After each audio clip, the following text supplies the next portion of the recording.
If you're lucky enough to have parents, you'll have to one day end up taking care of them when they can no longer take care of themselves. But what about parents who have never really learned to take care of themselves and have had to rely on you all throughout your life? That's what we're going to be talking about in today's episode. Hello, everybody. My name is Lakshan. I'm your host for this episode. And I'm Goldie, and this is episode 29 of Mind the Gen Gap podcast. So, this episode is an interesting one. It's inspired by two things. One is a few conversations that I've had with some of my younger coaching clients and friends as well, and a Reddit post that I had read very recently. I'm going to summarize the Reddit post first. Is it just me, or are there other millennials out there who have seemingly taken the mantle of being a parent for your parents? My father is a depressed wreck whose wife, fourth or fifth, lost count, just left him. I've had to talk him through life. I've had to comfort him with my experiences on how to move forward best. My mom is a very educated, well educated lady, but her beliefs are very self contradictory at times. And it takes an extreme bout of patience and logical probing to get her to loosen her grip on a concept. When I'm in deep trouble, my parents give me the worst advice. The kind of advice that if I were to follow, I would find myself in a bigger problem. What is the deal? Am I the only one who seems to have become a better adult than my parents? Now, this post has gotten about 10,000 upvotes and close to 1,000 comments. Clearly, this is something that a certain section of people can relate to very, very well. When I started doing my research for this topic, I was looking at it purely from the perspective of one generation, millennials. But turns out it's a lot deeper than that. Goldie, I'm sure you've had clients and known people who had experiences somewhat similar to this as well. Would you like to share some of those? Yeah, I think the relationship of a parent and a child is possibly the most complex one that you will ever live in both shoes. I think until you are not a parent yourself, you're not really able to understand and be compassionate towards the other party as much as you think you are. And so, therefore, as a child, even as a grown up child, if you haven't yet, had your own children, it will be that much more challenging to understand the point of view of the parent. And you could go in two directions, right? So you've clearly explained one, which is having to parent the parent.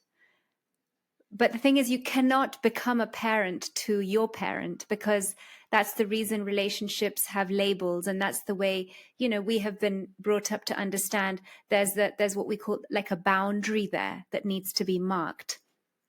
Or you could go in the opposite direction, where you do recognize they are not your responsibility because you are the child. But what happens is you turn into that adult child, and you don't even want to take on the responsibility as a grown adult child.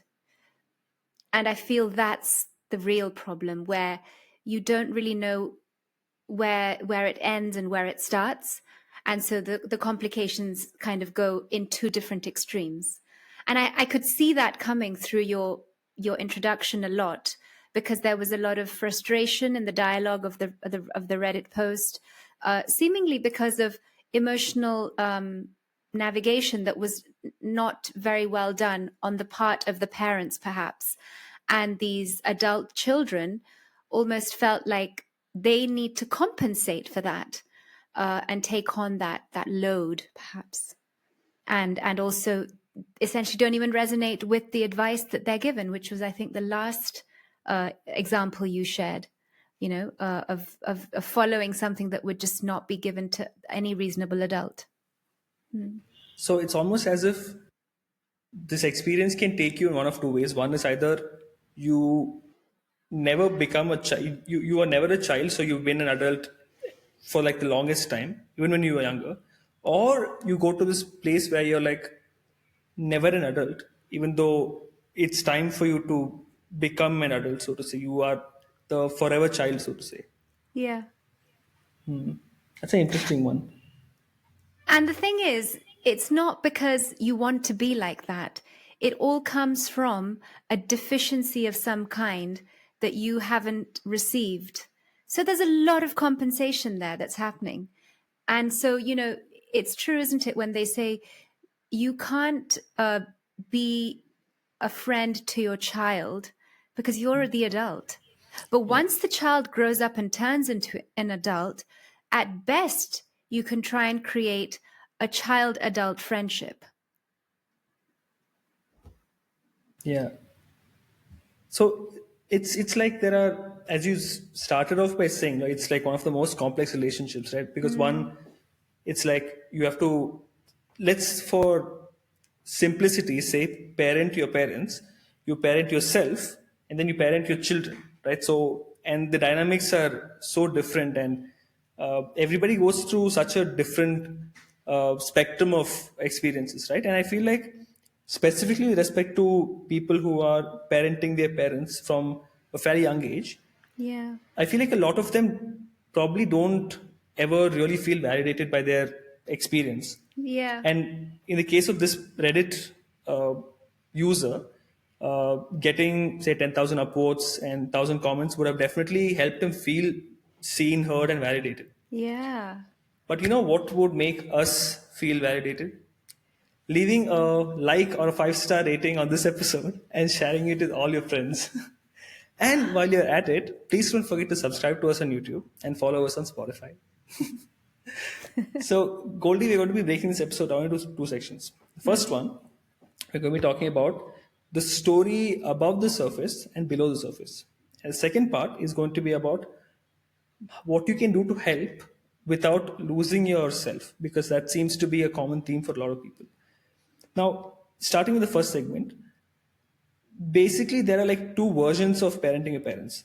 There is the, as I mentioned, above the surface version, um, where you're helping them adjust to modern life, and then there is the below the surface version where it's the one you don't really realize is happening, has been happening since you were like a child. Let's break both of these down one at a time. So when it comes to the above the surface version, it's like your typical everyday frustrations. Things like helping them sort out tech issues or helping them deal with technology in general, teaching them to not fall for scams and frauds, helping them take care of their health and things of this nature. In fact, today I was speaking to someone who had mentioned that her mom had hurt her finger or her hands or something, and it's been the case for about a few months, but it started to really hurt today. And she was talking about how maybe it's arthritis or something, and my friend is like, okay, if it is that, please go to the Mm. doctor. And she's like, no, it's okay, it'll go off by its own. And my friend is like, what the hell are you talking about? If it's arthritis, it's not going to go off by its own. Please speak to someone who knows what they're talking about. Don't just come to a conclusion yourself. So it's these small things that happen, and this is something that I see happening with my mom as well. And so this is Mm. something that you also can relate to at some level, Goldie. People, Oh, yeah. right? Yeah, and Absolutely. and it's frustrating, right? But it's one of those things that you kind of have to accept and deal with. It's manageable. Mm. It is frustrating, and everyone has to do it to some degree for a while at least, right? Mm. And then we go from this above the surface to somewhere between the above the surface and below the surface, somewhere in between, right? This is where you have to spend a lot of your time helping your parents adapt to the beliefs of modern life. There are certain beliefs and values that they raised us with that have worked out for them growing up and even now, but are not working out for you or for them. And you'll have to help them see that. This would be beliefs about marriage, children, career, work, life in general, money, all these things, whether to buy a home or not. We've spoken about the psychology of all these things fairly in depth in previous in episodes.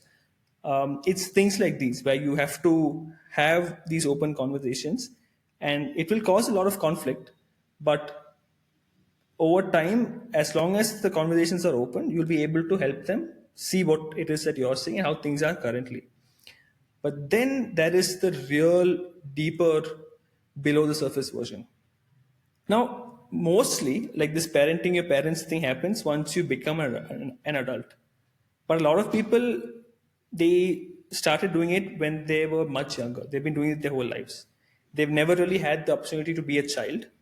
uh, their parents would go to them for like emotional support at some capacity, dealing with conflicts amongst themselves, listening to or helping them address marital issues, picking up various responsibilities that no child ever really signs up for. There is Yeah. this friend of mine who told me that from a young age, she's been the one who's had the responsibility of managing and accounting for money at some degree. She's also the one who's helped her entire family process the grief of losing her uncle when she was, I think, 11 years old. She said fifth grade, sixth grade, something like that. And she's still dealing with like the beliefs that her family imposes on her in terms of work and relationships and getting married and all these things. And unfortunately, this leads people to having a very different outlook on life as they grow older. There is this one Reddit user who said, I think many of us with this experience develop a kind of savior complex, Mm. feeling responsible for others' emotions and decisions. Another person said, when my parents have problems, I solve them. Yeah. When I have problems, I only have myself. Yeah. And that is the part that no one really talks about. The version of parenting that doesn't start when you hit a certain age, but it's been happening ever since your childhood, and it's like just waiting for you to wake up and realize it. Now, this is not an experience that I have had. The below the surface experience of parenting your parents that I said, I have not had that experience. But the more research I did, I realized that a lot of people do have it, and spoke to quite a few of these people who did have it. And as I was going, listening to these stories and writing my script and sharing all this stuff with you, uh, I felt very exhausted then. I'm feeling exhausted now as well. And I can't really imagine what it's like to be in their shoes. Mm. What is your take on all this, Gold? I've shared so much. Yeah. I mean, I'm definitely resonating on the exhaustion part because there's a term for it, isn't there? It's called caretaker fatigue. But to be living that from an age where you needed that taken care of, and it was not given to you adequately for whatever reason. I mean, everybody has a story, right, behind the way they were raised and brought up, but that can be very traumatic. Obviously, later on, as you said, it turns their whole persona into something somewhat with a very different set of beliefs and values, and they grow and move into the world believing other things which may not be synonymous to, a normal adult life. And this idea of overcompensating for everything because you have to worry what the other person is going to feel or respond, I think that is the biggest example of letting people cross your boundaries. It's really like, being on a deserted island and allowing anyone and everyone to come and bask in your sunshine. Uh, if you're going to be allowing that, because that's literally what you've been born to believe, and you're being raised in that mindset. I don't know how that feels either, and I would not want to imagine, because I don't have the right to imagine that way. What I can say is that a certain amount of that, I can imagine how it feels when you're an adult and your aging parents start to rely on you. There's a twist here where maybe one parent passes away and there's one left. Now, the one that's left, in many cultures, and even let's talk about generations here, but up until boomers, the partners relied on each other in a very large way, didn't they? Yeah. Not just financially. That was a given almost. The female partner didn't work perhaps, and so her entire life revolved around the male partner, the husband. And if it was the other way around, the only thing that the male did was bring in the money. He may Yeah. not have had that many hobbies. He would be exclusively at the mercy of his partner, and then just the family, the children. And I say children because once these children turn into adults, there is a need to take more from the child because even their wife or their husband is no longer in the world. And that's when I noticed this parenting your parent can get very exhausting. So the below the surface, which you talk about, if it starts from a young age, that's hard. But there's a layer to it. If that same family loses a parent, I'm just imagining how that child will feel in their adult life, having to care for that single parent that's left. Yeah, it's like so. I mean, as you're speaking, Goldie, like what I'm understanding is that at some capacity, at some level, as things, as life progresses, so to say, pretty much everybody will have to parent your parents at the below the surface level because of how life is going to, do its thing. Yeah. And that is a different story. It's going to be hard, of course, but it's a different experience. And I know for a fact that you are someone who's probably in that phase where you're having to. Yeah, yeah. I mean, I'm speaking from personal experience. But what I also want to talk about here is that is a layer that's coming at some point, yes or yes. But if you Okay. add that onto what you're talking about, which is Yeah. I've spent my whole life, you know, the only thing I know best is to be emotionally responsible for Yeah. my adult parents, even though I was never the adult then. That can you just Yeah. imagine that layer? It just adds on to that burden of Yeah. fatigue. Yeah, Yeah. It becomes exponential, right? Because yeah. I mean, I really can't even imagine it, and that takes us to the next part of this episode, which is on how you being that kind of person, Mm, whether it's having done it from your childhood years or inevitably when you'll have to do it, how you can learn to help yourself without losing yourself in the process, helping yourself and helping your parents as well without losing yourself in the process, right? And the hard truth is that you can't fix them or save them per se. You can guide them, support them, encourage them, enable them in the right direction, but you can't really fix them, so to say. Now, based on whatever the information or conversations that I've had, here are a few things that I've gathered. Goldie, I would love to hear from your mm. personal experience. What are some things that you have done for yourself, or you would say recommend in principle for other people as well? So the first thing that's coming up for me is knowing yourself, your roles, and your responsibilities. So it's very easy to just say, yeah, I set boundaries. You have to put up the wall and draw a line and all that stuff. But it's like you said, Goldie, it's a very complex relationship, this Hmm. parent-child thing, right? And I know that saying this does not help, but you letting them know that, hey, you know what, this I can do and this I can't do, either because you don't have the expertise to help them in that space, or because you don't have the bandwidth to help them in that space.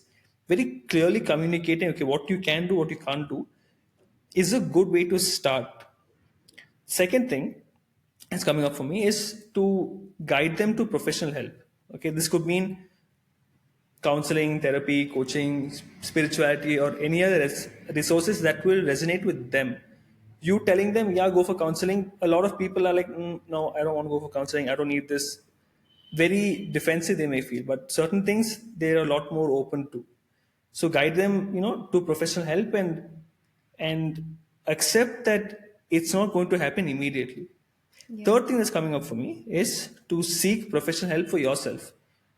When you go about parenting your parents, irrespective of what age you're doing this at, especially if you're doing it from a young age, it will take a toll on you emotionally and psychologically, and it will show up in various other areas of your life, work life, relationships, everywhere else, right? Finding a way for you to feel grounded becomes very, very important, to detach and feel grounded. The last thing that's coming up for me is to have patience and have faith in them that eventually they're going to get to where they should get to, or they could get to rather, because you really can't actively help them. So you'll have to enable them to help themselves. You'll have to be excruciatingly patient, continue to have conversations with them regularly, trust that things will eventually click for them, and be extremely compassionate in this whole process.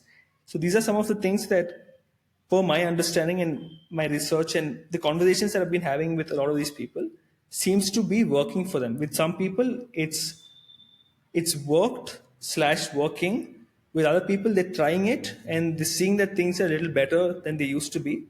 Not perfect, but there has definitely been a lot of progress that's been made. I want to hear your what's working for you and what are some principles that you would like to share with people. I think the very first thumb rule that I will always abide by is check in with yourself and how are you feeling about this whole situation, because it all begins and starts with you, whether you are the parent or the child, the adult child or the young child. In this case, I speak for myself. I'm the child, in this case, adult child. If I'm struggling and talking about parenting my parent, there is an element of power dynamics that's going very wrong. Firstly, that comes to my mind. If I'm already talking about parenting my parent, what does that mean? That means that I'm putting myself up here in the dynamics of this relationship, and I'm looking at my parent who once was up here, I'm seeing them down here. So that already is a red flag, and I should not be having to see them like that, because historically, that's not the relationship I share with them. Right? So what's going on there? That's where I have to get some help and understand and dig deeper. And I did. And you know what came up? And I want to share this because I think a lot of adult children who've got parents, in their late 60s or early 60s or even late 70s will resonate. This will hit hard. Is there is a lot of grief that comes from watching your parents age. And when you see that actively, physically on them, mentally, emotionally, that translates to you wanting to take over and look after them. And that's when you decide, hey, you know what? I'm going to parent you now. And intuitively, you get into this dynamic of thinking, you looked after me for so many years. It's time to pay back, which is a beautiful idea and a wonderful concept on its own. When read spiritually, even thinking, it's all about karma. But the truth is, you already have your own children. Most of us do. In this case, I do. And your parents, did you ask them to parent them? When did they give you permission to parent them?